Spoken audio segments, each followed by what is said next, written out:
2, 1. All right, we are live. Hello, everybody. We are Farzad. I love when you start your streams and you're like this for like 20 seconds. Because I'm not sure if it's live yet. You're like, it's like your thing. You're like, all right, we're live. We're good. We're good. Yeah. I'm here with Farzad. Super excited to talk with this person. Here's how we're going to start this off.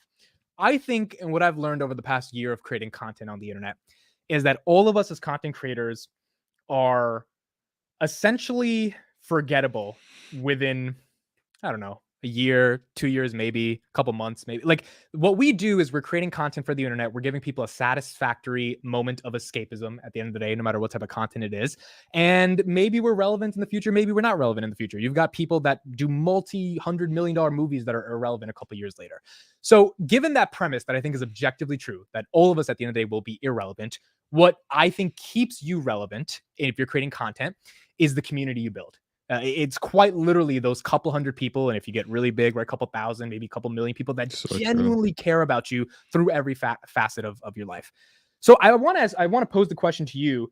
First of all, when did you start making content, particularly for YouTube, and why do you think you've been able to develop a bit of a community that actually cares about your live streams and shows up every day to watch you? That's such a good question, man. Appreciate the question. Thank you very much for having me on. Actually, really appreciate and enjoy your content as well. Keep doing what you're doing, man. I really like your stuff. But that's such a good question to kick off with, because I think about that a lot. You know, I started November of last year sometime, like I think 17th, I want to say was the date. November 17th was my, so the channel, I've had actually the channel for like 12 years or something, but I was posting like music stuff 12 years ago. And I just kind of fell off the face of the planet once I started developing my career. And then I'm like, you know what? Sometime last year, a couple months after I left Tesla, I thought that my viewpoint, sort of my experience at the company, having invested in the company for, you know, upwards of 10 years now, however long it's been, I felt like I offered a unique insight. And that first video was just that. It was like 50 minutes. I'm like, here, just this is what I've seen. I hope it's helpful for y'all. Try to be as candid, as honest as possible about my experience at the company. And it was extremely well received, which was very humbling for me. Very, very humbling for me. And I quickly found out that I just really enjoy sitting down with people and talking through ideas, listening to people's ideas and how they approach different things in their lives, but like specifically around this is like investing in Tesla specifically. But I feel like there's a lot of overlap in how ideas are formed, solutions are formulated, problems are solved. You know, like there's a lot of shared things somehow, and to me, it feels like I don't know. It's just the community aspect of it from the very beginning felt like a very strong thing about why I enjoyed doing this so much. And so I simply leaned into the thing that I enjoy doing. One of my mantras, call it, when I got extremely lucky to sort of take on this journey that I'm going through, is now you have the time to do exactly what makes you 100% happy 100% of the time. And the community aspect just so happened to be something I'd really, really deeply enjoyed. And so I just leaned hard into it. And it just so happens that if you have a strong community, you have a good YouTube channel. I'm like, okay, well, that makes a lot of sense. You know, it's like, yeah, obviously, you know, it's people come to watch you. They really respect your insight. They respect you as a person. The least I could do is give that respect back. You know, like I don't have a channel unless I have viewership. I don't have a channel unless I have people coming and watching my stuff. And I'm not doing it for the money. I'm just doing it because I like it, you know? And yeah, dude, it's interesting. Like, to me, it's unintuitive to do it any other way. And maybe because I'm much more like long-term like I just think very long-term. And so for me, it's like getting into the trap of, I think it's a trap of trying to cater to the algorithm and trying to play the YouTube game, which a lot of people do extremely well. And I really respect them for it, because that in itself is extremely hard to do. Yeah. But to me, it's like, okay, if I really want to do this in my head the right way, I need to ultimately connect with what is most important, which is the audience. And so if I have a connection with the audience and I can be as me as possible, so it's like we can be as close to friends as humanly possible through the screen, and they can see me for who I am, and I can hopefully see them for who they are, then that long term seems like a very successful formula. But it takes a lot of time, is what I'm learning. Is like it takes time. It takes time to do that. But if there's one thing I learned about my investing journey in Tesla, is that if you are really, really, really, really passionate about something, and if it's something that in the long term can be extremely successful, you invest in it. You invest in it. And for me, investing my time into my YouTube channel is no different than me buying my first shares in Tesla back in 2012 or 2013. I'm here for the long term.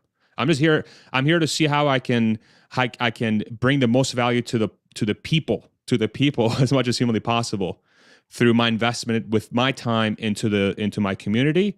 And I'm very confident that at some point it will work out, whatever that means. But I'm not really looking for some monetary like reward. I'm looking for getting human consciousness to come up with as many ideas as humanly possible to make the future better.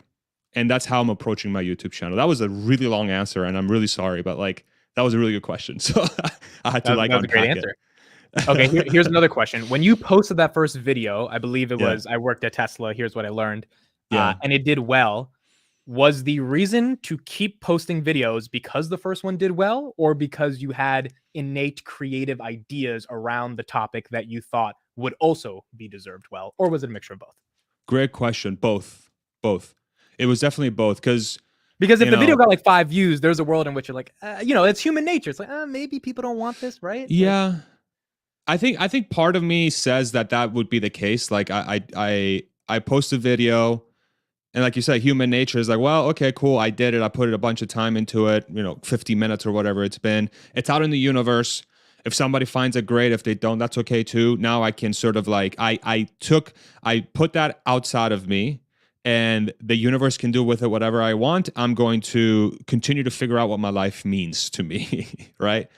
But the fact that there was such a response to it, I mean, and again, but this is not like a world-changing video. It's got like 80 or 90,000 views now or something like that. Like, yeah, it's nichey, it's small. It's kind of like takes a small percentage of the total human consciousness. But to me, it felt there was a sense of validation. It was like, holy shit, like people really value what I have to say. That feels amazing. Right. It feels really good. And being in different roles in my life, I feel like connecting with people is one of the most rewarding feelings, I think, for me. Like just truly connecting with people and really finding that what you're saying is valuable and what you're saying is they can connect with it in some way. Yeah, that just sort of fed the fire of.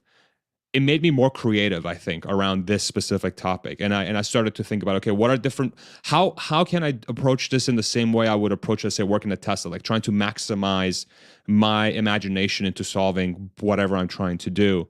And so it's kind of given me a platform to continue working out that muscle of like, okay, how can I trial something that I'm very uncomfortable doing, especially at the beginning? Like I've never been in front of a freaking camera doing this, Come to find, I really enjoy it, and apparently I'm good at it. So I'm like, okay, this is something that I can keep working out. It's something I can keep working out. It's kind of like exercising, but for my brain, and it's like exercising for my public speaking skills and trying to get ideas out of my head in the most easy to understand manner. Removing all the ums when I'm talking to people, like practicing removing the ums. It's like all these small things, but it's a platform for betterment if you leverage it in that way. Yeah. How do you feel when you have 500 people watching you? You're gonna have a live stream soon. We'll probably have a couple thousand people watching for earnings. Does that freak you out when you see that number? Like, does it make you self-conscious? How do you think? It did at the begining. Yeah, I mean, the first live stream I ever did, I had 100 people, and I was like, literally, my armpits were so fucking sweaty. Excuse my French. I don't know if we can curse, but no, we can. Let's go. Let's do okay, it. yeah, I was so sweaty, dude. I was like freaking out. I have given, I have had public speaking things. Like I think public speaking is one of my strengths when it comes to like what are the things I'm good at. I've done public speaking things in front of hundreds of people live, like with a microphone. I've given presentations with executives, and where I'm basically sort of like presenting what the strategy is going to be for the company, so on and so forth. This was before Tesla. This was my gig before that. So, but it's different online because there's a comment section, and and the one thing I don't want to do is like prevent people from speaking their mind, positive or negative. And so going in with the mindset that I'm going to be in front of even 20 people and they get to tell me what they think live, where I'm not just, and it's not a one way, it's a two-way thing, freaked me out.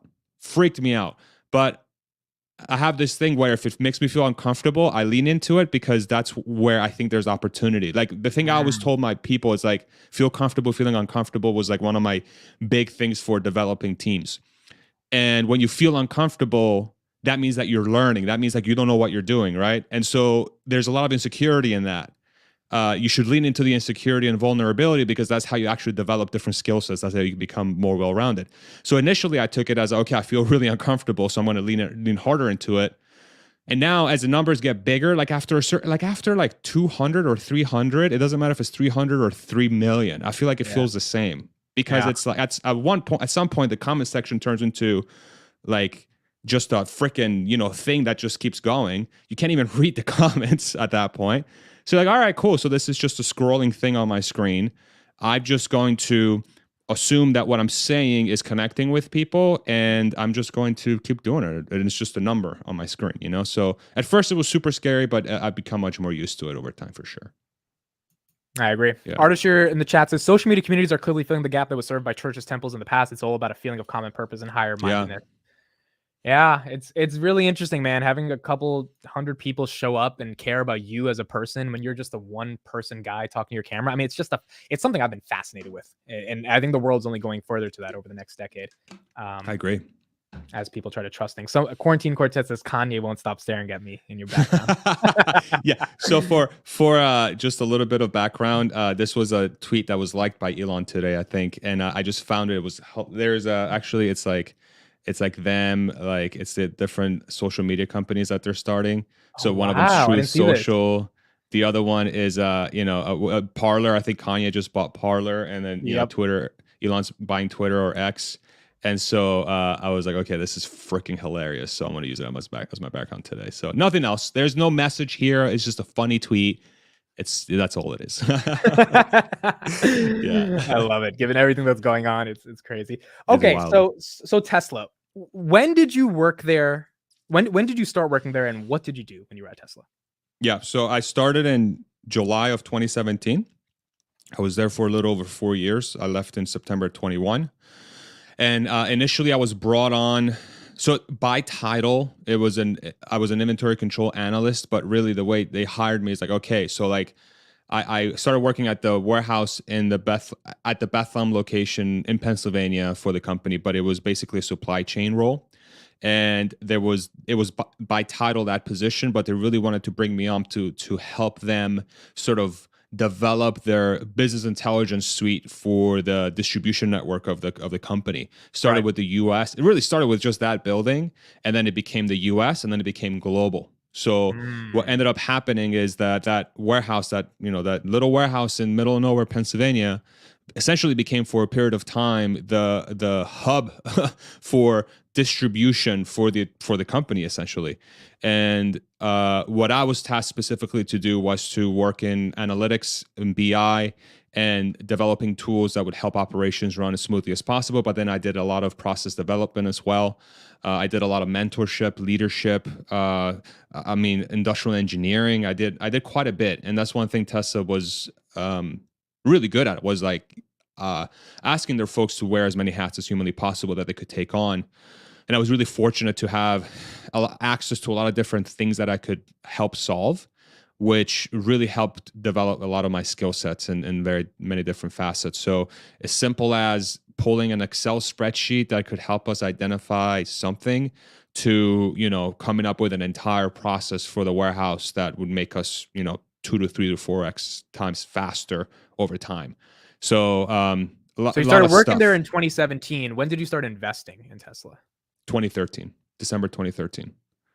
Okay, so now this is super interesting. So 2013, you start investing.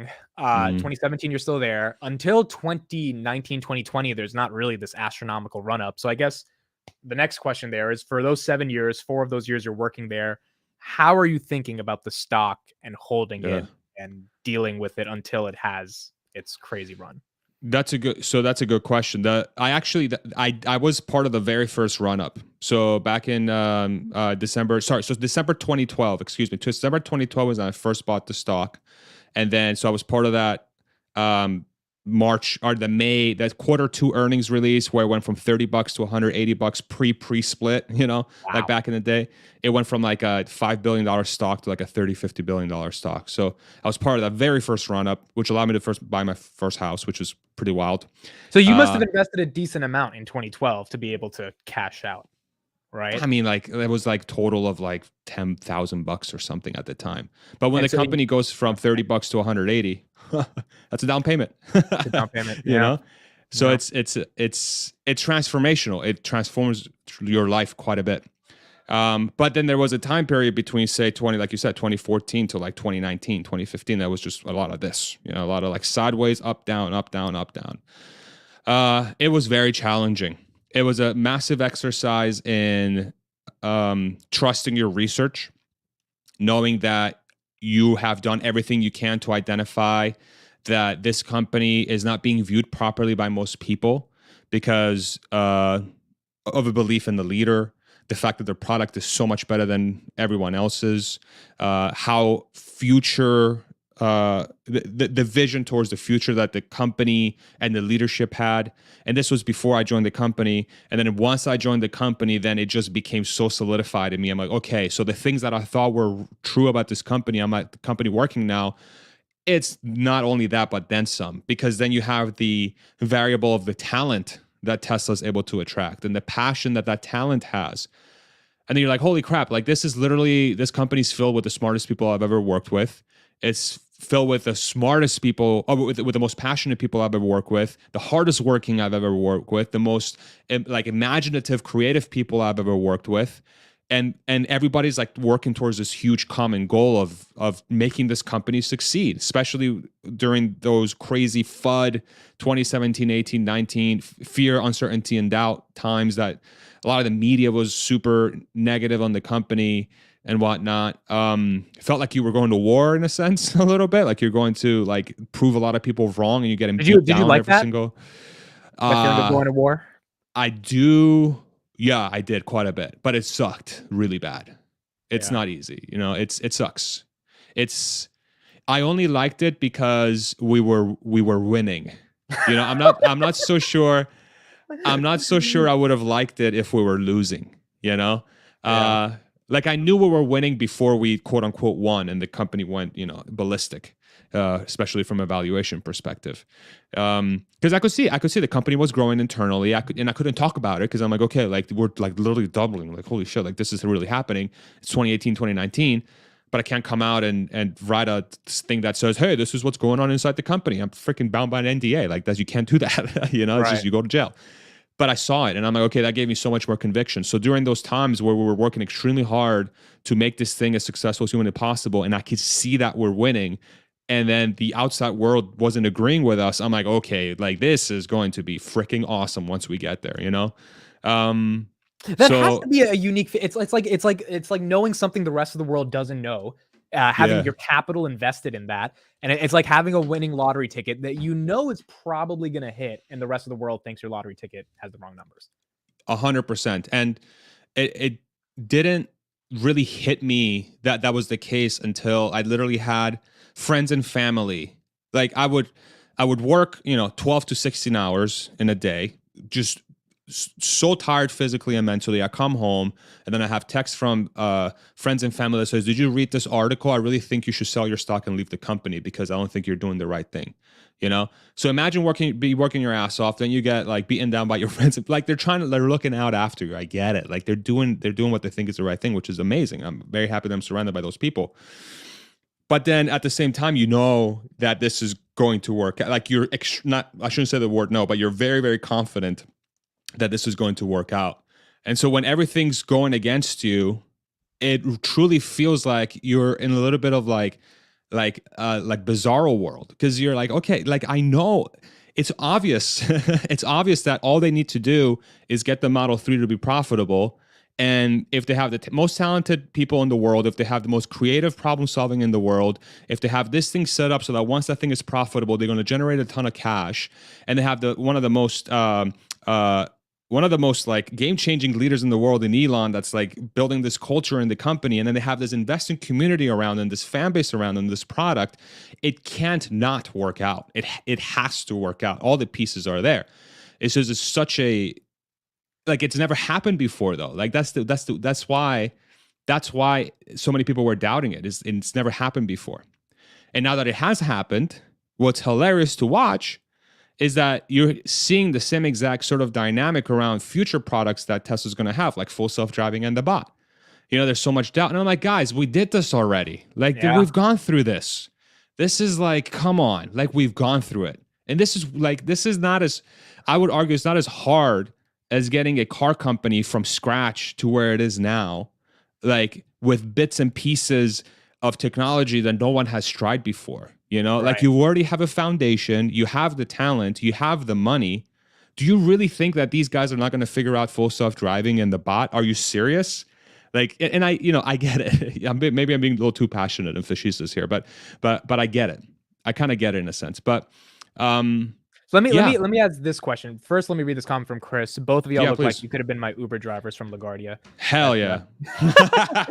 Chris can make that joke because that's last hilarious. Name is Patel, so he's good.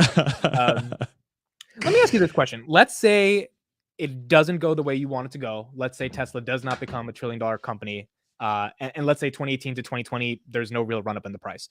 Would you have still kind of considered it like an entrepreneur that starts a business and like in the face of knowing they're going to fail, they still do it and then they fail, but they still have the happiness of them trying and the lack of regret?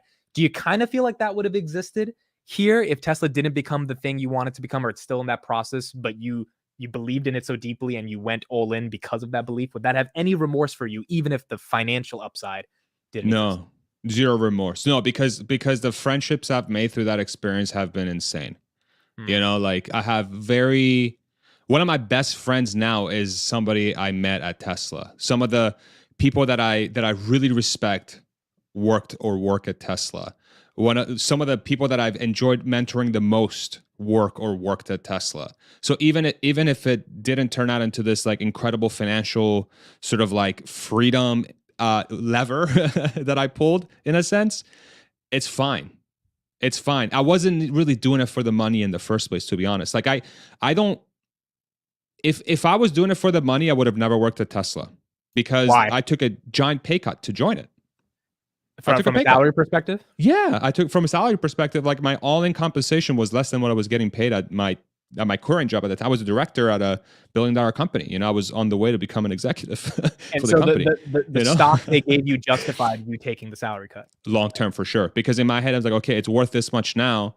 But when it reaches what I think it's going to reach, it's going to be 10, 15, 20x of where I'm at now, which will enable me to. But I took a giant gamble in a sense, but to especially to those outside, you know, outside of how my head was working at the time, which again, thank God it worked out because I was correct for my own being and able to get to this point. But it required that to happen. But I just had a lot of confidence that it would. I felt like it was the risk reward was very much in my favor because at the worst case, this is kind of what you alluded to. At the worst case, I would have learned a ton of lessons that I would never forget. And I could say that I worked at at the very least, one of the most controversial companies that has ever existed, you know? And the experience from that, I was confident would at the very least give me tools and things that I could use for whatever the next stage of my life is. And I'm extremely fortunate that has become the case. Plus, I have the financial freedom that I've gained from that risk reward calculation that I put together. It's to this day, it feels extremely weird that I was able to capitalize on that opportunity because it feels like I somehow shouldn't have. And I don't know why. Maybe I just feel like, I don't know, maybe I feel like I didn't deserve it in a sense because I'm like, wow, like if it didn't work out, I would have just, you know, been in pain. I would have really loved it, but I would have just looked like a dunce to my friends. And they would have been like, oh my God, look at the call you made. It was wrong, you know? But I want to I don't ask you know. on that real quick, not to cut you off. Yeah. Looking like a No, dumb to please. your friends and the judgment of others. I know you talked about how you kind of dealt with that judgment because they were told you to leave the company and you kept moving forward. But like, Yeah. how do you kind of deal with other people and what they think of you? I mean, do you get that Mm. on a day-to-day basis? I know your YouTube community is very supportive, but psychologically speaking, more general, what is your broad take on dealing with other people's opinions as someone like me who's trying to do something and you have plans in the future? How do you deal with people that basically give a lot of negativity towards what you're trying to do? Well, is it constructive or is it just hate? Like it's two different things, right? Right. So I think that's first, like I think an individual has to be able to separate those two. Like, is it negativity just for the sake of being a jackass? Or is it negativity because they feel very passionately about you need to do something different? So if it's the first one, where I go to is okay, this person's clearly having a bad day. What I've learned in my life through my own experiences is that when I put that kind of hate out in the world is because I have something inside of me that I'm trying to purge, and I'm going to use Farzad today as a punching bag to get it out, right? So I try to connect with that comment at a human level. Right. Not always successful because I have an ego and I have feelings and I have emotions. I'm a human being. Sometimes it's kind of, something happened a couple days ago. I saw it and I'm like, man, that really sucks. That I showed the picture to my wife and she's like, she literally went on her Twitter and like started shitting on the guy. I'm like, come on.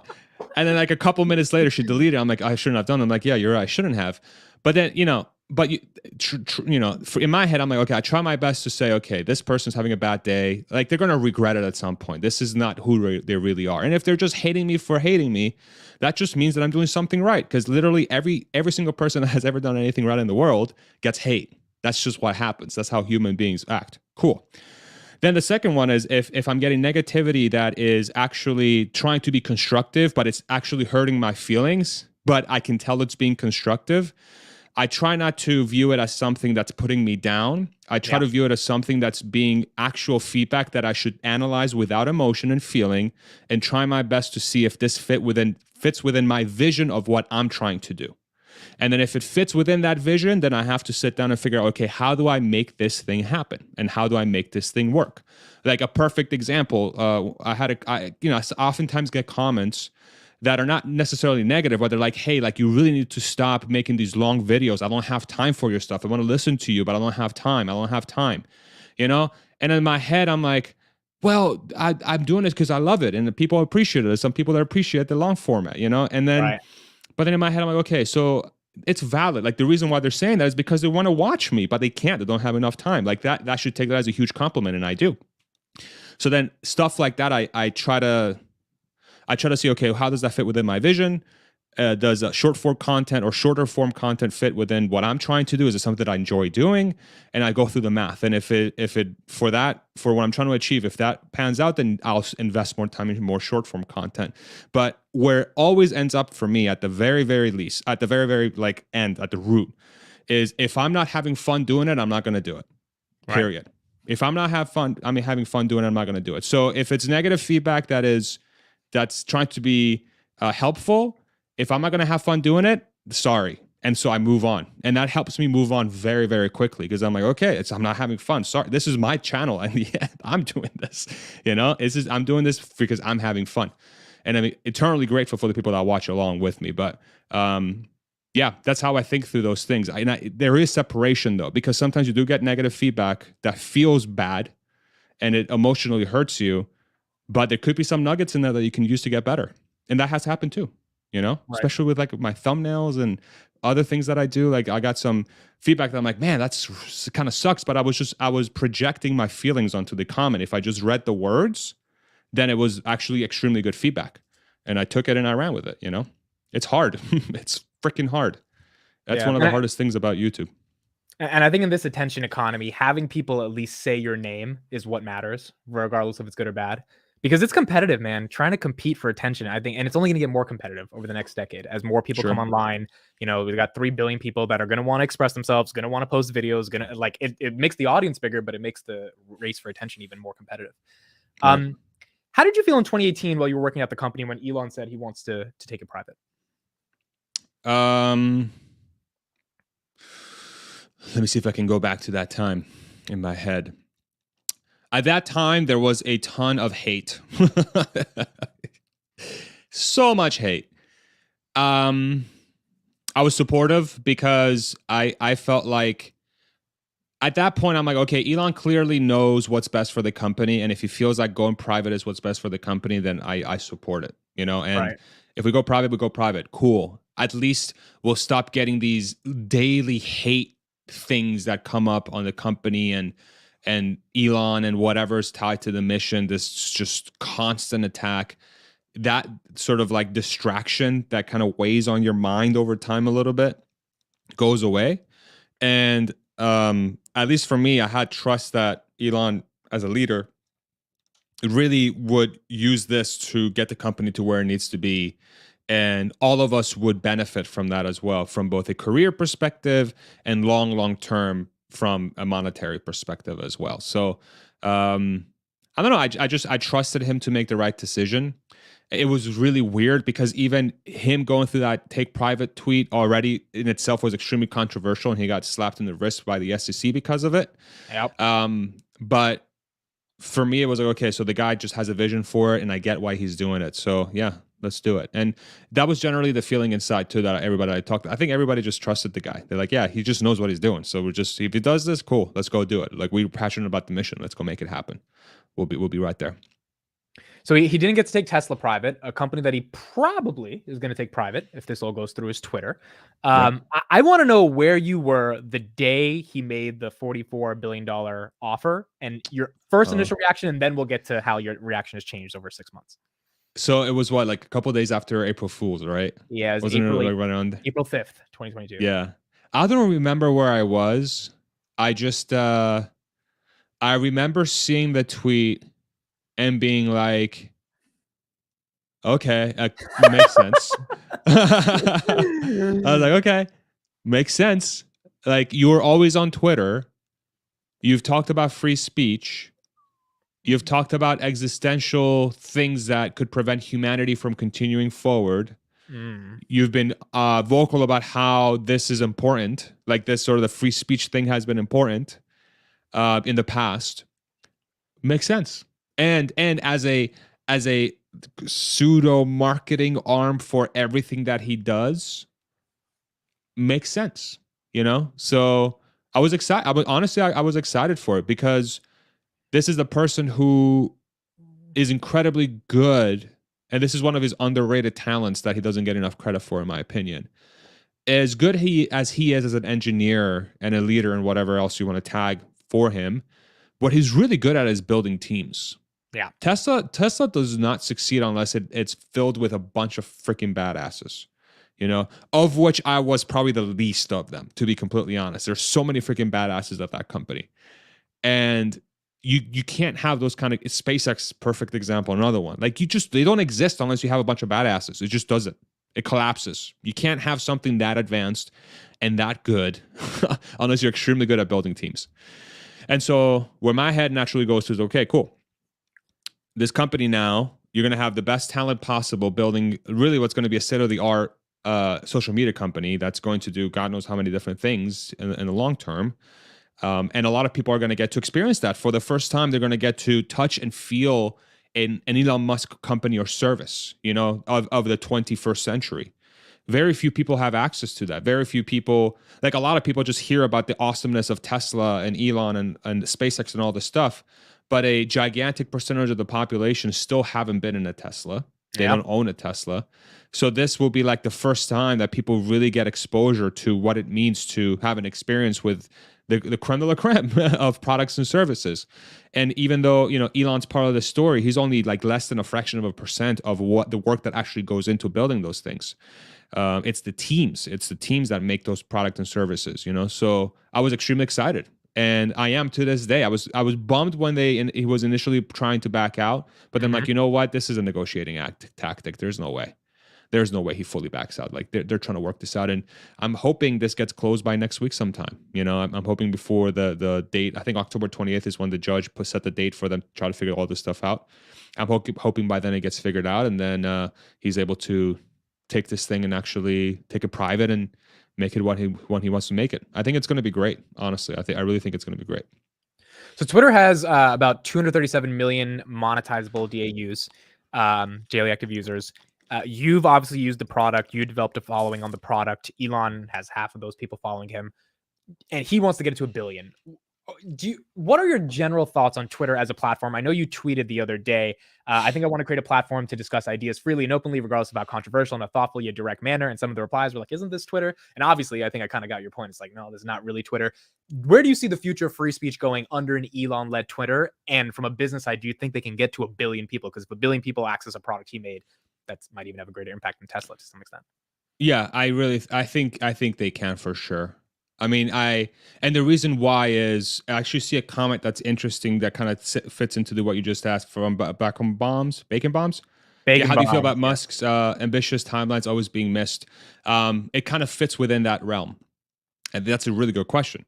So Elon and everything he's done is always late, but it gets done.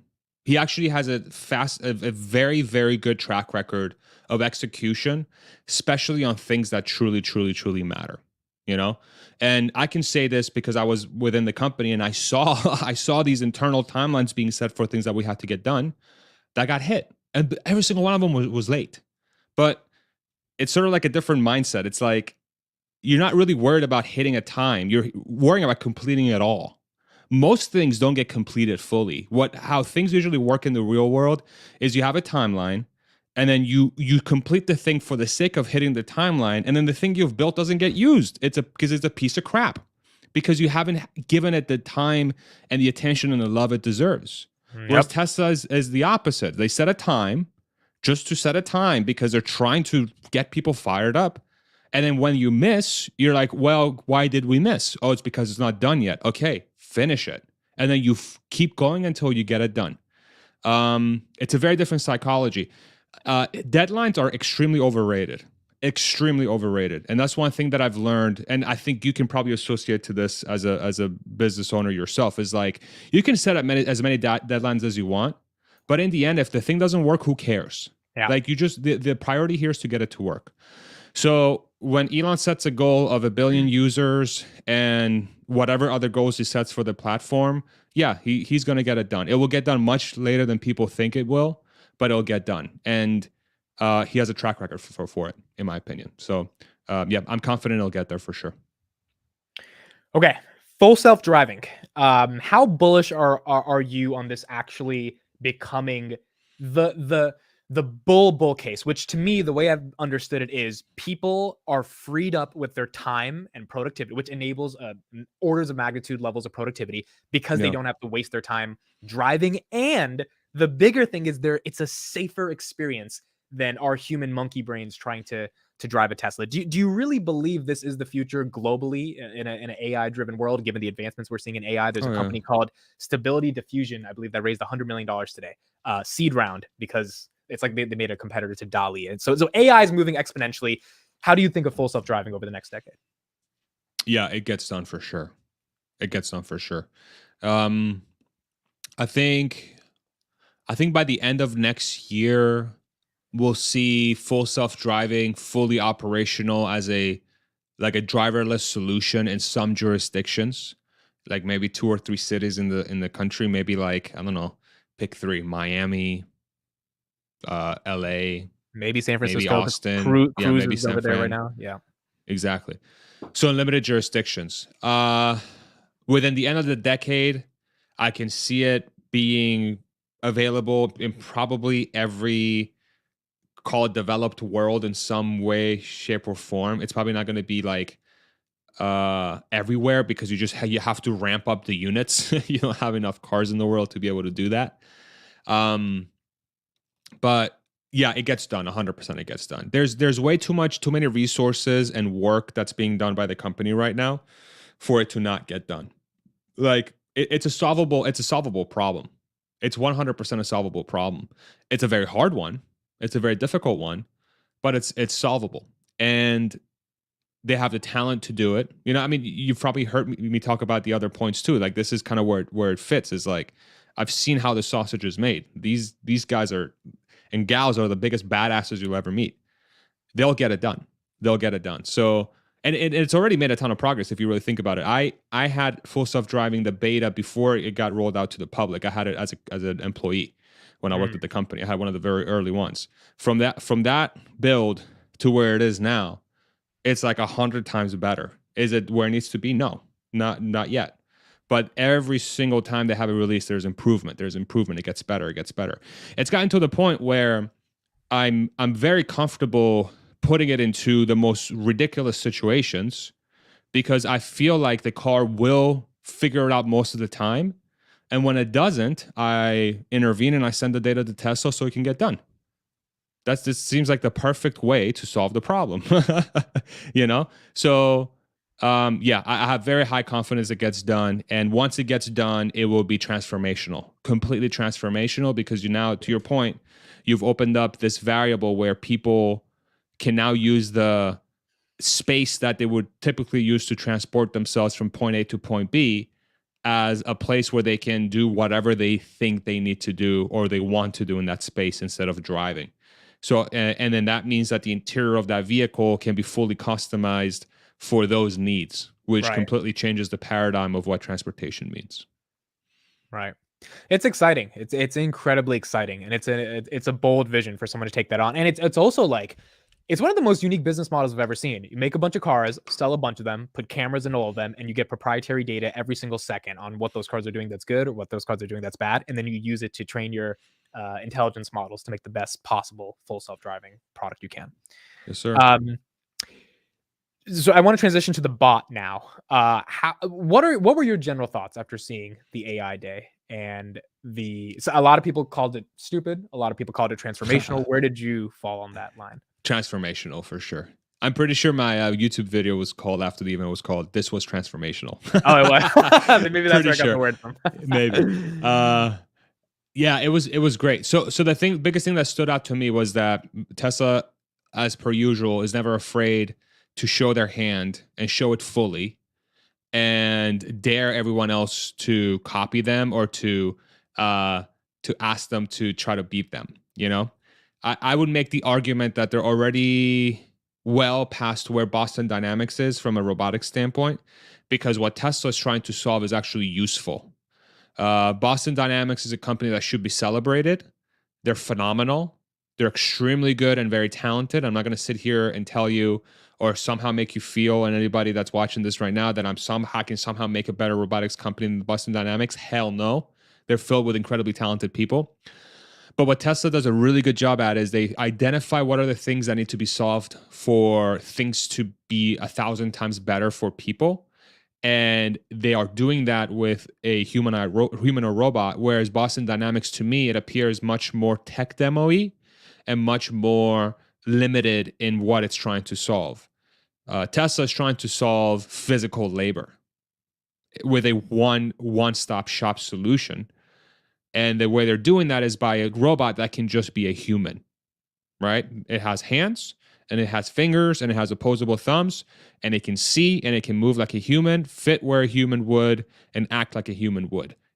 If it can just do the things a human does, you've solved physical labor. Yeah. And then you think about the implications from that. So where my head goes to is, okay, again, Tesla has a track record to solve things that are extremely difficult. The fact that Tesla exists today in the capacity that it does, selling a fraction of vehicles than Ford and GM, and they are making more money than them as a startup in the United States in the electric car arena, is mind-blowing already to think about from a manufacturing perspective. Now that they have the cash reserves to tackle this thing on with the best talent in the world, and still with that visionary leader at the helm, and all the expertise that they've gained in manufacturing and robotics, or manufacturing and AI, and all these different sort of arenas in running a business, then to me, if they're putting their minds towards the bot, it will get solved. So that's step number one.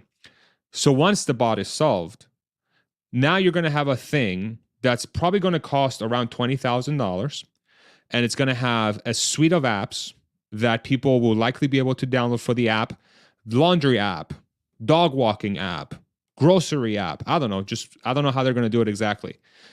But what it implies here especially around the language that Elon uses when he says a future of abundance, is that labor is going to become so cheap that when we build things with this labor, the resulting thing that they're offering or making is going to be so cheap that everyone's going to be able to afford it, one hopes.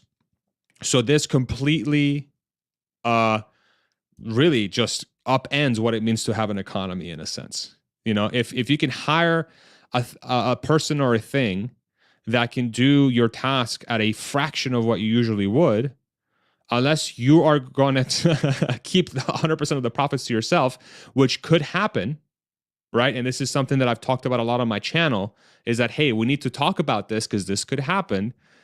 Let's assume it doesn't because of free market dynamics. Then you have a future that's plentiful for everybody. But it opens up a host of challenges. Like, I'm already trying to figure out, once this thing does exist, what are the challenges we're going to have? I'm not even thinking about the challenge of the bot itself. I'm thinking about, once this thing comes, and in this world, self-driving should already be live, and like drivers are becoming obsolete. So you're already kind of like disrupting majorly one side of the economy there, with like from a labor perspective. Then you're going to introduce this thing from a physical labor perspective. It's crazy. It's crazy. It's craziness, but it's happening. It's going to happen. And it needs to happen if we really want everything for everybody at some point, and trying to get to a point where all humans can enjoy what it means to, have time and to follow passions, and not to have to worry about, living and paycheck to paycheck. These are plagues, honestly, when it comes to like being a human being. Like, there's nothing worse, and I've been there. There's nothing worse than waking up every day stressed out about what you're going to eat, where you're going to live, how you're going to take care of your family. Like, these ruin this. This goes, your ability to think or build things goes down dramatically. So how can we maximize the human spirit? How can we maximize the ability for humans to do things? It's by removing the things that would get us there in the first place. And how do you do that? By making a world that's completely abundant of everything anybody could ever need, right? At least that's where you start. The Terminator thesis, does that have any mental space for you, or it's exaggerated? No, I think no, it's exaggerated, because I think it could be way worse. And it's not a Terminator thing. It could be that the few are hoarding this technology to keep all the profits, and then the few have everything and the many have nothing. Right. That to me is way worse than Terminator. To me, like, at least Terminator is putting us out of our misery. You know what I'm saying? So life is tough, man. That girl didn't text me back. I'd rather just well, I wouldn't go that far, but you know what I'm saying. I know you're joking. It's humans can be quite ugly sometimes, man. Yeah. And that's more scary to me. So the question becomes, like, how do we ensure that when this technology is plentiful and available, that it's available for all, not for the few? And those are the kind of conversations I'm interested in having. Is like, what do we have to do? Do we have to do anything? Like, I don't even know what the right questions are to ask yet. But I think about it all the time, because again, in my mind, this is getting done. It might take 5 years, it might take 10 years, it might take 20 years, but it's getting done. And once it gets done, it gets weird. And so what can we do from now to ensure the weird ends out being really good weird? Like, keep Austin weird, right? Instead of like, okay, like, we are screwed, That's not the ending I want. Yeah. Let me give a shout out to some of the comments. Miyoko, do you know Miyoko on your channel? Is she? Maybe I think I've heard I've seen the name. Yeah. She's the big Tesla bull. So she's big on my channel. She's big into Tom Nash's channel. So she loves you. I know that. He said no, he's not joking. Kelly says he's not joking. So we've got Chris says, just saying, if my wife ever leaves me, my next wife is going to be a Tesla sex robot. Very interesting. Nice. All right, Chris. See if that happens. Okay, one last question on Elon, then I want to move to something else. He's running potentially Twitter, Tesla, SpaceX, Neuralink, the bot. Boring company. Yep. Boring. I just went to Vegas. I did the tunnel the other day. It was super cool. Nice. How do you feel about one guy being this stretched for time and being able to do all? Is it just something he's able to do, and we shouldn't doubt that, or Yeah. do you also think he's a human and at one point you get burnout, or that just doesn't exist for Elon? Like, it's just he's such a he's trying to colonize Mars. It's a fascinating guy, and we get to live during this time to see him work. Yeah, that's a good question. I truly think that Elon just doesn't have an off switch. And what typically would be stressful for you or me is like relaxing for him. So Why? I'll use Why do it you think so? Why? because he's just wired differently, right? I think Elon is a very um goal motivated individual where he can visualize how everything that he's doing is helping him achieve the goals that he has for humanity. And when he feels like he's working towards those goals, he feels good. It doesn't really feel like pain to him necessarily. It just feels like, for me, if I use myself as an example, there are times where I'll reach hour, like, I don't know, 6, hour 7 of working on something, and my brain naturally goes to, I miss my wife. I want to go out to dinner with my wife. I want to hang out with my friends.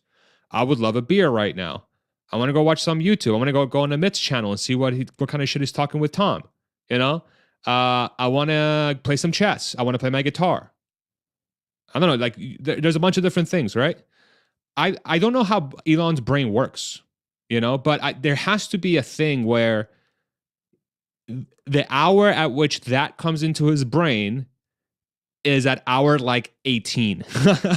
Right. I don't know. I don't know what it is. On hour 21, right? I think him being on the spectrum, honestly, I think it's part of that.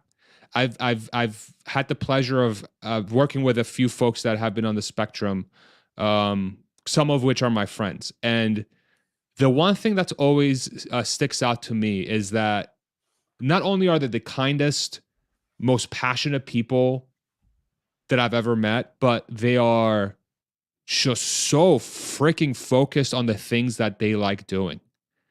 And I think Elon has a superpower, and I don't know if he's just in the sort of Goldilocks of the spectrum or something, where he's able to use that superpower to remain extremely focused on things, but has enough social IQ to build things with other people as well, because that's extremely rare, dude. Yes. Like, that he is a unicorn of unicorns. Like, there's unicorns, right?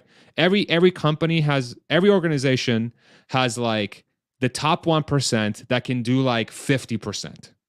Okay? And these people are just beyond smart. This guy is the 1% of the 1%, where he somehow unlocked focus and technical talent and has, again, enough social. I'm not calling him like a social savant. He's not. Just look at him on stage. He's not the most comfortable guy on stage around people, right? Like, he has weaknesses, and he'll be the first one to tell you that, I think. But he just has enough from that perspective that is almost like a multiplier effect on what he's already very good at, because he can inspire, because he can lead, and he can sort of break down these concepts and make them very easy to digest, and it can justify it for groups of people to become very passionate. And then he has a track record because of how good he is at being focused, at executing. And then the people that are attracted to his ability to inspire see him working like a madman, and they're like, holy shit. Exactly. When you were doing 12, 16 hours a day, did you feel like you were embodying a little bit of Elon's ethos? 100%. Yeah. 100%. I think a lot of people were at that company. Right. The culture runs deep, at least for the time that I was there. And I have friends that work there still, and it seems like the culture is alive and well still. And that's one of my signals, is like, I'm fortunate to have a few folks that work there. I'm like, hey, is this happening? They're like, yeah. I'm like, okay, cool. Like, we're fine. We're good. We're going where we need to go. The culture permeates everywhere.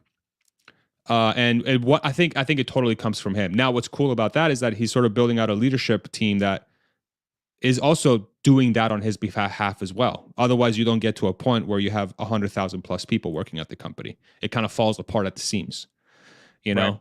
So yeah, he's just such a and it's so easy to idolize the guy, honestly. And I think that's one of the weaknesses of sometimes the Tesla community.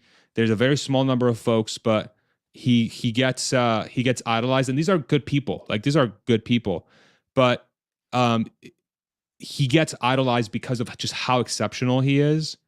But that doesn't mean he's free of mistakes. And I think for a person like Elon, it's important to also be honest about the things he does wrong or the things that his companies do wrong, because you have a person that actually cares. So Yeah. if you present the information to him and his teams that says, hey, this is messed up, guess what? They're going to fix it. So we can't just pretend everything's perfect, right? Which again is like sort of like weird, because like a lot of companies don't really care about that. You know, I have this story where like when I worked at the company, I sent them like 3 or 4 emails, like just me to Elon and with like some suggestions, and they weren't like anything crazy, but like he replied to every single one. Wow. That to me is extremely odd, but it shows that he cares, you know?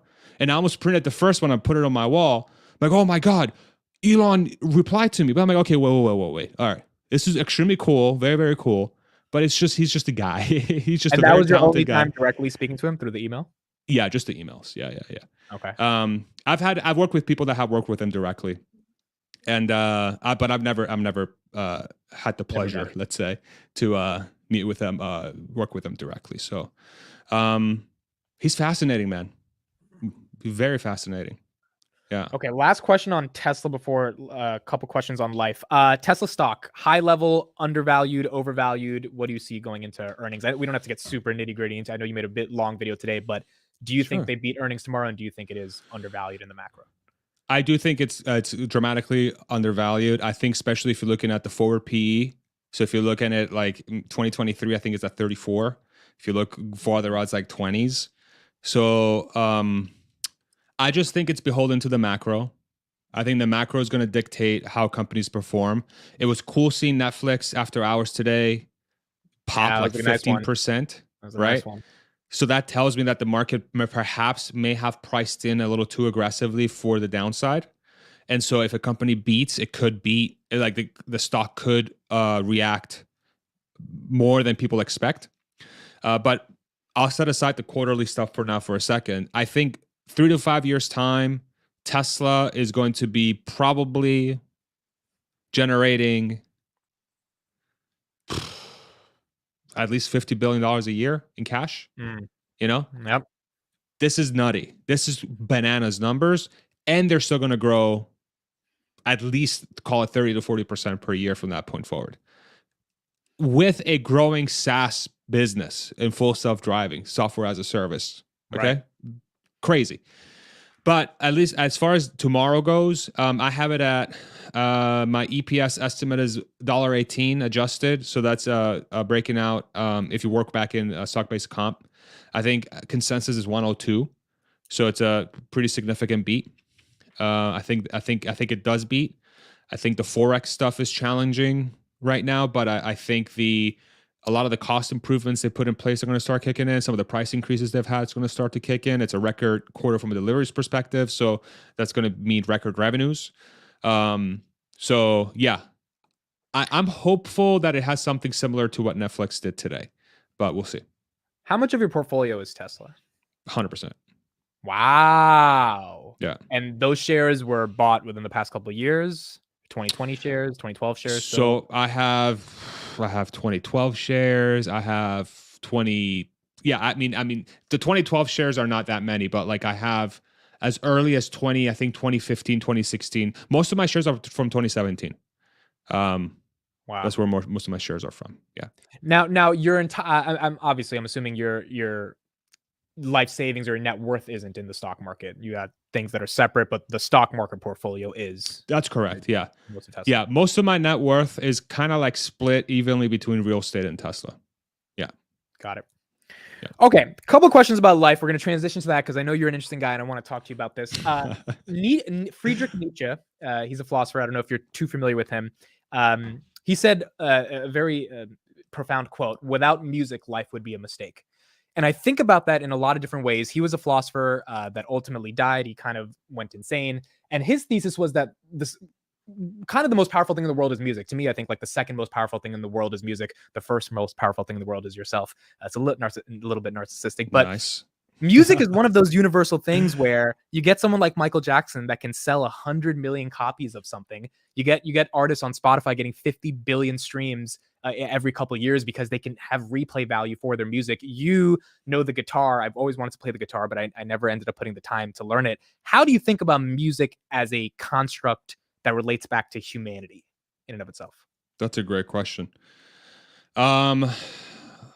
It's one of those few quote unquote languages that anybody can understand regardless of where they're from, right? So that's what's really Right.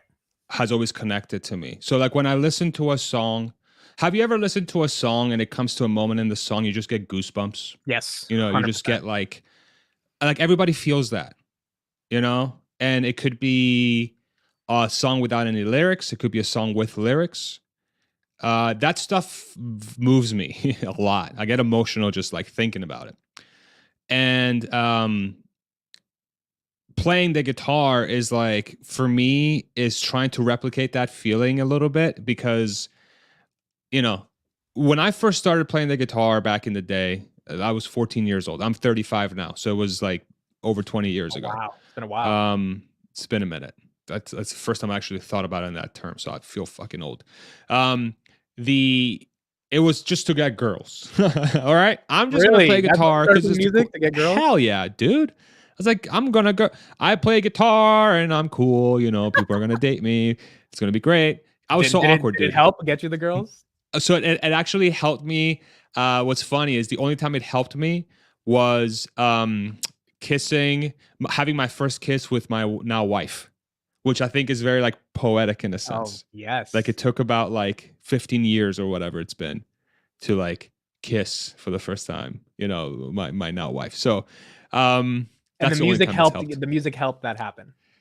Uh Like, did you play I guitar think and she was gonna kiss me anyway, but Okay, I think that's it good. accelerated it. It definitely accelerated it.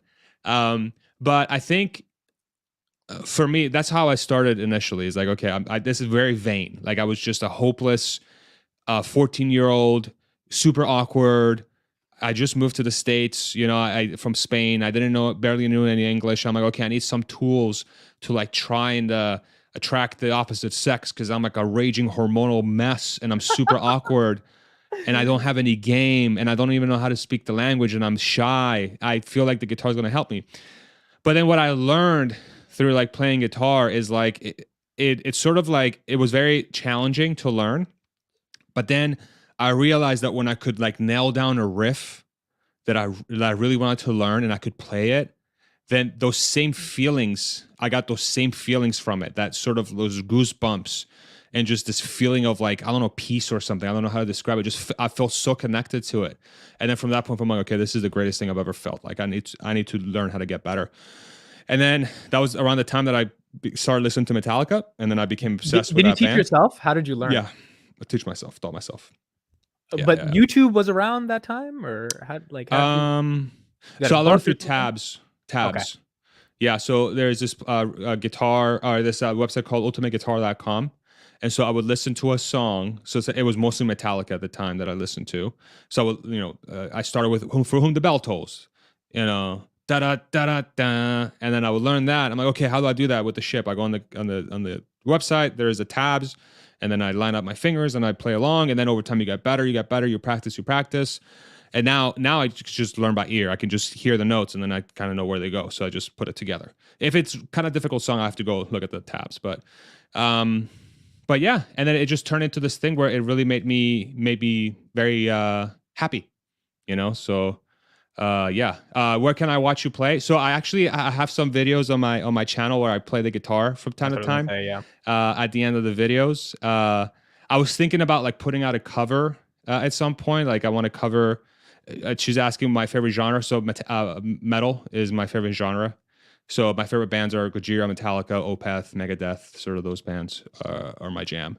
I'm starting to get more into like I'm becoming a little bit more diverse in the stuff that I hear. Like I listen to anything, but now I'm really becoming like much more Like I really truly enjoy everything. We just started a cover band here in Austin a few months ago. To like, I'm so happy that I got to do that, man. Like I was just about to I'm say, I was like, so do you play happy. for fun, or are you part of an actual band that kind of like Yeah, I'm in tours a a little band. bit? And Yeah, yeah.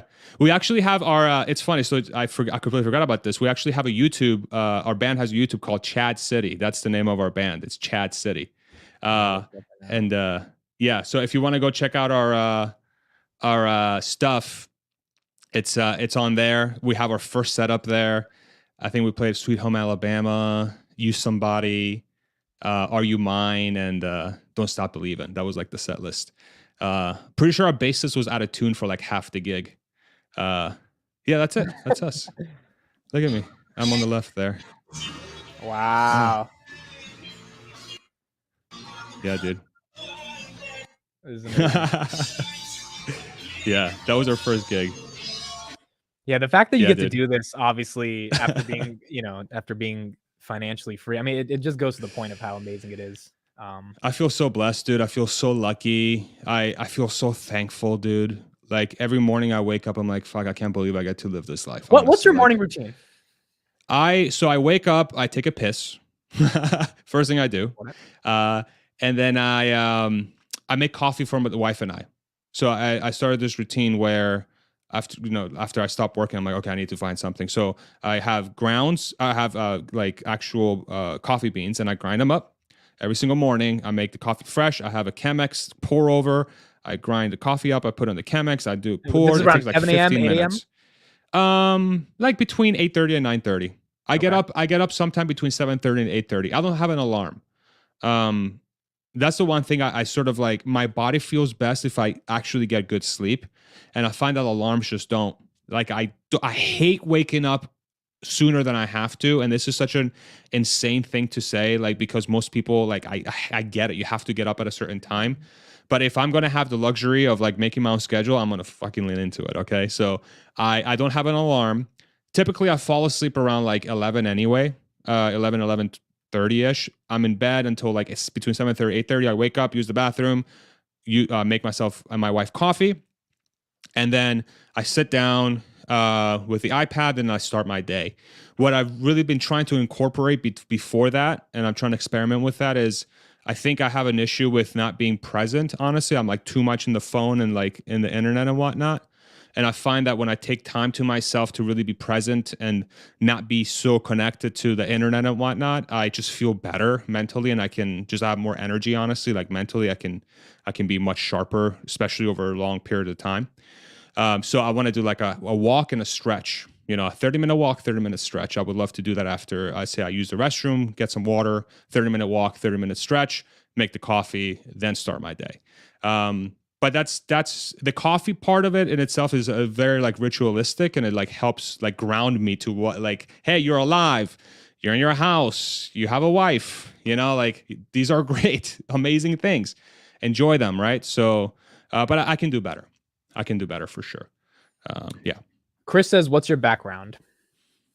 As far as I would assume nationality. He's asking. so I'm 100% Persian. Both of my parents were born in Iran. They fled the revolution in '79, and then I was born in Spain.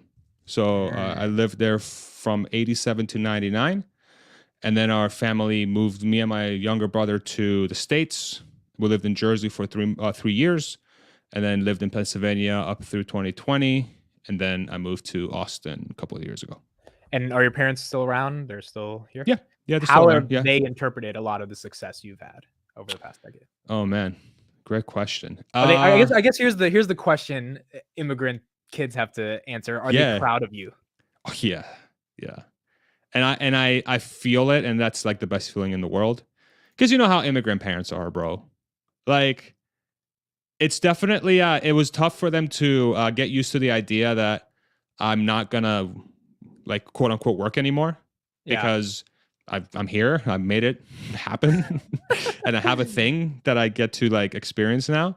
But I think I think they have peace in mind, a peace of mind that I think they know that I'm gonna be okay, like regardless of what happens, because I I don't know. I think I give, especially my mom, because my mom really likes to worry about stuff. I think all immigrants' moms are like anxious messes. Like it's Mm. just like they're always in survival mode for their children. So at least from what I experience, um, yeah, they're very proud, and I feel that every day from them, and it's awesome. It makes me feel really really good. Uh, and Okay. I sometimes feel sad for people that don't have that, because it's like I think a lot of people don't have that in some respects. Um, and it's the best feeling in the world when your parents that have worked so hard to put you in a position to be successful through their sacrifices and like my parents literally fled the revolution from Iran when they were like 20, 21 years old, and they Right. went to a country that they knew none of the language for, and left everything behind because their home country got taken away from them. That's fucking crazy to me. Yeah. And I'm 35 now, and I can't even imagine doing that at 35. They did it in their freaking early 20s. Like, Right. what? So they did that, and then they had kids, and they made all these sacrifices for me. So like the fact that they're proud of what I did, it means it means the world, and I hope to make them happy every single day. So, yeah, it's crazy. Shout out to Miyoko. She says I'm an immigrant parent as well. Nice. She has a Are couple you kids. anxious? Probably a little anxious. Um, okay, last question here, and I think it'll tie up with everything, which Yeah. is this is a question I like to ask. I haven't actually gotten a chance to ask it to some of the people I've interviewed because it's been so heavy into stocks and investing, which is why I was happy you're on today. I have a philosophy. So I'm 24 right now. I'll be 24 in a couple weeks, and I've done something that from watching some of me and Tom streams. It's a bit unconventional from all my friends who went to business school. All of them got jobs at JP Morgan, Amazon, and BlackRock and all this stuff. They're making nice six-figure salaries. I spent the past 2 years saying, look, I know in the depths of my soul, I can be authentic enough to say I will not be happy doing that. Not because those jobs are terrible, but because I feel as if there's something greater inside of me to build something that 99% has a chance will fail because you're going against really, really big tech companies with what I'm doing. But I have this inkling that I think I can do it. And I had that in 2020 when I graduated in May. And it was rough 2021. We were getting things off the ground. And by 2022, we ended up raising $300,000. And it's like, holy shit, we went from an idea to actually people who have their money where their mouth is. They believe in your vision and now go try and take over the world. The only reason I've been able to get to this point over the past 2 years is because I have been motivated single-handedly by my mortality. It's something I don't know why I've been thinking about death since I was like 10 years old, but death has been this existential thing that's been on my mind of like, we're not going to be here one day. Like, it's not a joke. Like, Mm, there will be a day where Farzad doesn't exist. Amit doesn't, like, we are just not here. facts.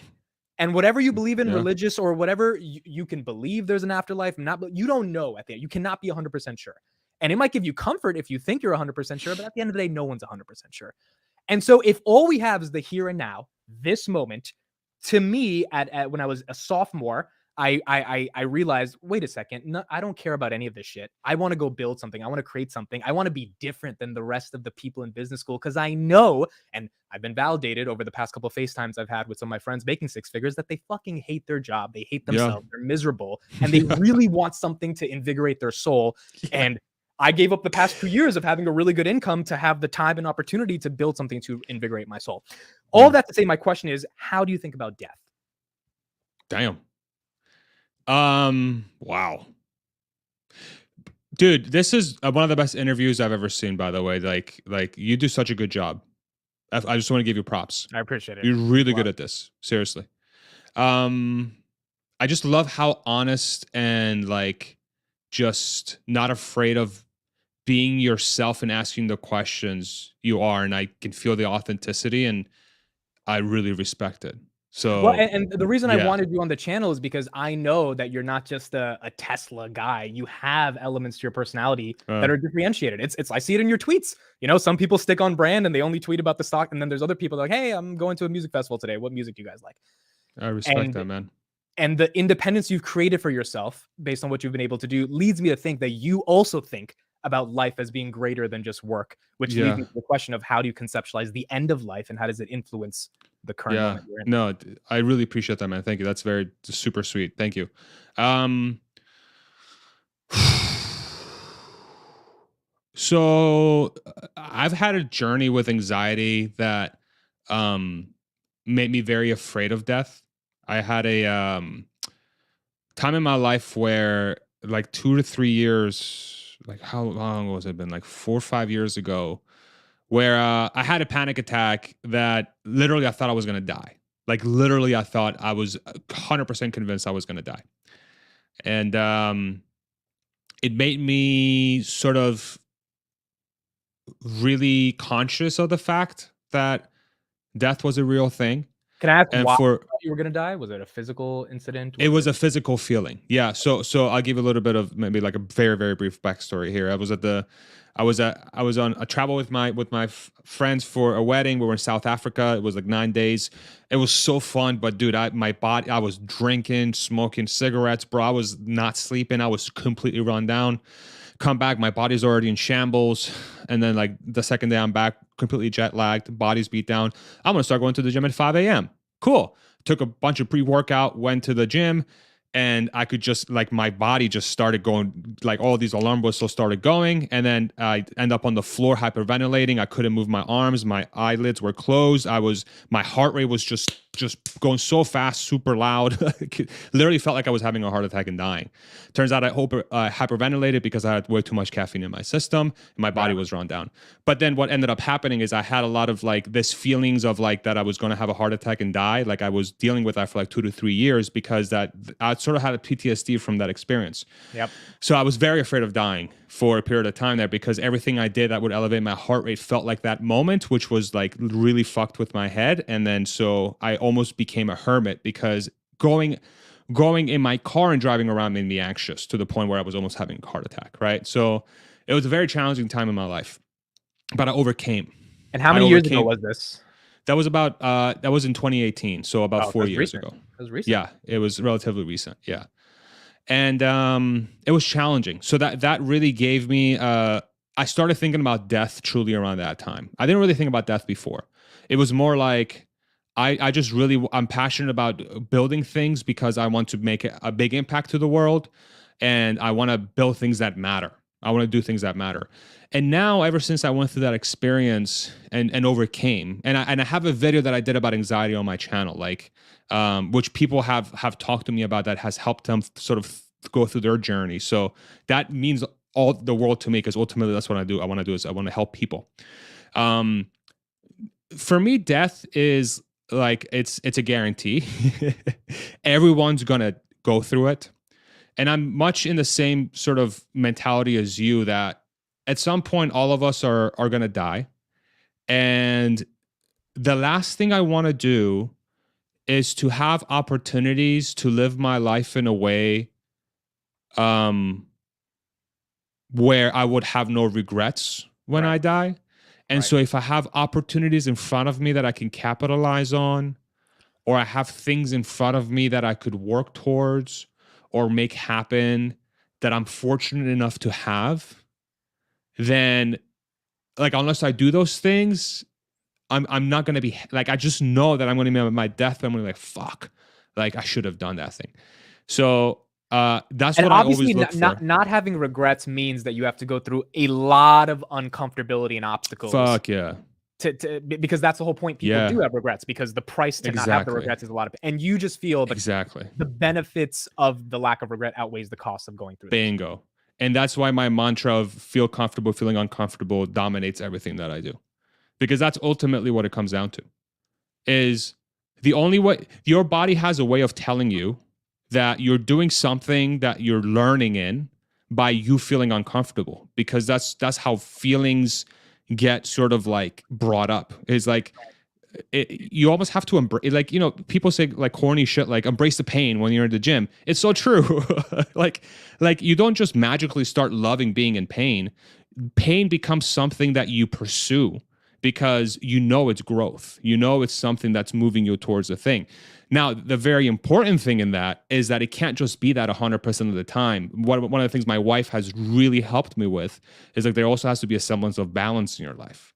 Like you can't just be in pain and uncomfortable 24/7 because and this is where like the Elon conversation is Yep. fascinating because Yep. Elon has a tank that's this big for uncomfortable time. Mine is like this big compared to his. But like I can still do a lot of shit in here, you Right. know? So it's like, how can I become present enough to realize that I've reached my limit of uncomfortableness and pain, and then I need to shift gears and like be balanced. That's why this weekend, like on Wednesday, I posted my video, and I was going to post a video on Thursday last week. Like, you know what? I'm going on a trip with my to Georgia and visit my friends on the weekend. I'm not going to worry about it. I'm just going to go enjoy. I'm going to go have a good time. And then guess what? I came back to them, feel fucking refreshed. I feel great. I feel so good mentally and physically. I went and played tennis for 2 hours this morning. I feel great. I'm tired. My legs hurt. You know, I'm on a standing desk. I'm like, this is stupid. I should be sitting right now. Fuck it. My mental is good. You know, that's what it really matters. You're in a better mood to create at the end of the day. Exactly. You know? Exactly. So, yeah, like, but the death question is so like fascinating because I think all of it really comes down to that is like how you view, if you're not thinking about your own mortality in the long term, I think that really removes an incentive for a lot of people that says, hey, like what, if you're unhappy, what are you doing? Right. You know, like the example you give of your friends is so common in this day and age. And this is why the bot conversation can go on for 10,000 hours because that like completely rewrites what it means to have a job that you hate. Right. You know, like that is not just shitty for that day. That's shitty for like your whole life if you're in that in that sort of environment, because your mental suffers, man. You can't be creative when you hate your job. Yeah. Like you can't be creative. You can't really fully reach your ultimate goal as a human if you don't like what you're doing. Part of your brain just shuts down because it's like, this sucks. You can't operate in that way, you know? But it takes somebody taking risks, and it takes somebody being very uncomfortable. So how do we get people to realize that the uncomfortableness is worth it? You know, I think that takes a lot of introspection. I think it takes a lot of time sitting down and really, really learning who you are as a person, being honest with yourself, what you're passionate about, what you love, what you really love, not what you think you love, but what you really love, right? And then at that point, you can start saying, okay, how do I shape my life around this thing? You know, it's literally my friends that I was hanging out with this weekend, one of my closest friends ever. I won't say his name, but this was the kind of conversation. I'm doing this thing. It pays the bills. It's great, but I fucking hate it. Yep. And it feels like and you know, I have kids. It feels like a drag. You know, I'm like, okay, let's think about it a different way. Let's think about like, what can we do to help you sort of take the next step, you know? And it's like, he knows what he has to do in a sense, but it's hard because it's hard. It's fucking hard. It's just hard. You know, we're all human beings. So, yeah, man, would you say you're still afraid of death, or do you feel like you're living the best? Like, for example, my mom, I'm turning 25 in 2 weeks. My mom was like, let's have a party. And I looked her dead in the face and I'm like, Mom, I get to build a startup every day at an age where most people never would. I don't need a party. Like I'm happy. The day-to-day sucks because building a startup, but I'm happy. And so I've kind of reconciled, like, if I die, I die, but I get a chance to do this. Like in a world in which no one you get a chance to build coffee every morning and not have to go run to Dunkin' and get to work. Do you kind of feel okay with the fact that you're going to die now because you got to do what you needed to do? Yeah. Like I'm getting much more comfortable with the thought that, you know, like, for example, I've done this thought exercise with myself where I'll be like doing something, be like, okay, if I were to just die today, like right now, like, would I be okay with it? But like, I think so. You know, like I mean, honestly, I feel sad for the people that like love me because like they would be shattered, you know, and that sucks. Like, I don't want any of my loved ones to die. So like, I think about that a lot. But if I were just going to be super gritty about myself, I'd be like, okay, if like God forbid, knock on wood, I get diagnosed with something tomorrow morning that's like, you know, terminal, and I have, you know, 3 months to live. I'd be like, okay, no, yeah, you know what? I did literally everything I could up to this point, and now I have to make sure the next 3 months I'm doing everything I can to sort of complete my life, you know? Right. And I wouldn't feel like I've sort of like missed out on stuff. I truly feel like I'm the luckiest person in the world. I really do. But it also feels like I'm on a journey that has just started as well. Yeah. That could be much bigger too, you know? So, I don't know, man. Life is the weirdest thing ever. It's so weird. Life is so weird. And the fact that we all get to experience it is like, kind of fucking crazy, honestly. But like a lot of us are not, I think, in the mindset or in the right thing to help us realize that, because we are tied to this thing that limits our ability to really use our mental to its fullest potential, because we I are in agree. situations that kind of like damper it. But it's a whole complex conversation. There's so many things that we can talk about. But that's why things like Tesla and what they're doing with the bot, to me, they speak so deeply, because it truly feels like, okay, we're finally solving it. We're finally getting there. We're Right. finally going to build the thing that's going to allow the maximum number of people to have a place where they can like die happy tomorrow. Right. It feels existentially good. you know That's an interesting. Yeah, that's I never thought of it like that. Tesla is obviously climate change and all this stuff, but from an existential perspective, which is really kind of what matters, because it's all the question of how we deal with happiness. I think that's why we're inspired by the risk takers, because currently it's so hard, as you said, to do something worth having attention for. So if you are the person taking the risk, you're literally in the 0.1 of the 0.1%. And that shows that you found a way to kind of make some meaning out of life in a world in which it's very hard to right, find meaning. exactly. I love this comment right here. Where is it? Smoking a joint right now. Hell yeah. I wish I love had it. some myself. Wish you had some. Kelly says, "This is incredible, awesome. Quarantine Quartet says, good night, great live stream." All right, we're gonna end it there. Thank you, Farzad. This has been awesome. This is everything I wanted plus more. It was a great discussion. His link is YouTube channels in the description. Tesla earnings tomorrow. He's gonna be live. That's gonna be super, super exciting to see how Tesla does and him cover it. And yeah, I mean, I've told you this off camera. I think you're building a community. I wanted you so bad on the channel because I'm like, this guy is authentically building a community in a way that I've seen very few people be able to do. Like Thank you. Tom is someone that has 2,000 people show up to, and like 2,000 people give a shit about you. It's like, and Yeah.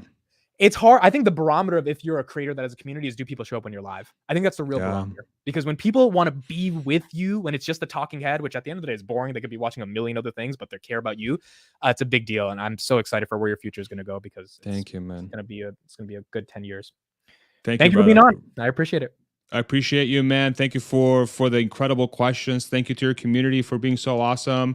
I really appreciate you guys. And yeah, man, it's life is a crazy thing, and the fact that I get to talk to people like you is, I think, what makes it really awesome for me, because I would have never met you ever unless I started this YouTube journey. Yeah. And this has been a highlight for me. So thank you very much for the awesome like just the thing you've built here. And I really appreciate you, man. Thank you so much. And I can't wait to see your stuff freaking take off, man, because you're doing some special shit, and it's hard.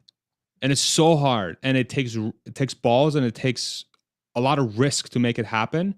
And the fact that you're so passionate about it, and the fact that you're so obviously intelligent, I think you're going to be very, very successful. And I really encourage you to go into it with all your heart and all your passion and all the love you can, because I think ultimately that's what it really matters. Yeah. But I feel like you have it. And so I wish you the best of luck. And if you need anything from me, just let me know. I'd be more than I happy appreciate to it, man. It means the help you world. in any It way. means a lot today. Thank you so Appreciate much. you, brother. Thank you, everybody. We'll see you in the next one. Peace.